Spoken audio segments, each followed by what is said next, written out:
the difference between variable voltage and variable wattage? Variable wattage allows you to set the device to your favorite setting, which will then automatically adjust the voltage for you to match the resistance of whatever atomizer or clearomizer you're using. Variable voltage, on the other hand, is what controls the level of heat coming to your coil. But Rip, what does that mean in simple terms? Variable wattage is like autopilot mode. Basically, what variable wattage is doing is it's taking care of your voltage for you.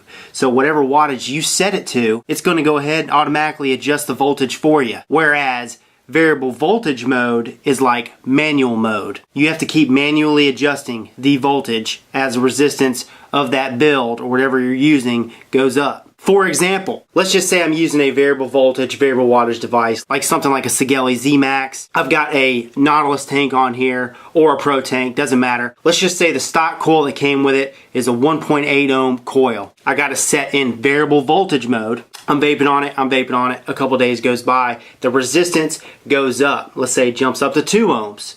From 1.8 ohms to 2 ohms. Well, that means if I've got it set in variable voltage mode, I notice that it's going to start hitting weaker because that variable voltage that I've set it to, it's not going anywhere. It's staying right there. It's in manual mode. So that means I got to hike the voltage up 0.1, 0.2 increments. I'm vaping on it. I'm back to normal. I'm getting that strong hit. And then a couple days later, I notice the resistance jumps a little bit more. Let's say it jumped to 2.1 ohms. That means I got to keep adjusting the voltage to the resistance. That's constantly changing. I've dealt with that numerous times. There have been so many times where I'm vaping on a Pro tank or a Nautilus and I've run into an issue like that, where I'm using it in variable voltage mode. But with something like this Hanomods or something else that offers a variable wattage mode, you stick it in variable wattage and you don't have to worry about the resistance jumping up, because as that resistance jumps up in that stock coil from, let's say, 1.8 to 2 ohms to 2.1, that wattage adjusts everything for you. It's on autopilot mode. So those are the two differences. Well, then why do the variable wattage devices also include variable voltage options? The good thing about variable voltage is that it allows you to fine-tune your settings. Most of the time, with a lot of these Chinese devices that offer a variable wattage setting, they also offer a variable voltage setting. But I noticed that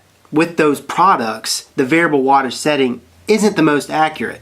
Okay, it's close, but it's not accurate. This Hanomods, okay, it has a DNA chip in there. The DNA 20s, the DNA 30s, those are super accurate, but you're getting what you pay for. I mean, this device is $250. This is automatically set in watts. So right now, I've got this set to 24 watts. I've got a 1.3 ohm coil, and I know it's giving me 24 watts. It's consistent. Unlike something like the iTaste MVP version 2. I noticed that for the iTaste MVP version 2, at its maximum wattage setting, it's not even close to what it's saying. It's like a 1.5 watts off. And that is where I switch it to variable voltage mode. Because the wattage isn't the most accurate in some of those devices, I can set it to variable voltage mode. I can fine tune and get exactly what I'm looking for. It's like a photographer. They're setting their devices in manual mode. They're setting their lenses in manual mode. Everything they do is manual mode. It's fine tuning. Versus someone that picks up a point and shoot and puts it in automatic mode. The automatic mode for that point and shoot is like variable wattage. It takes care of everything. It takes care of the exposure. It takes care of the shutter speed, the aperture. All that stuff you don't have to worry about because that variable wattage takes care of.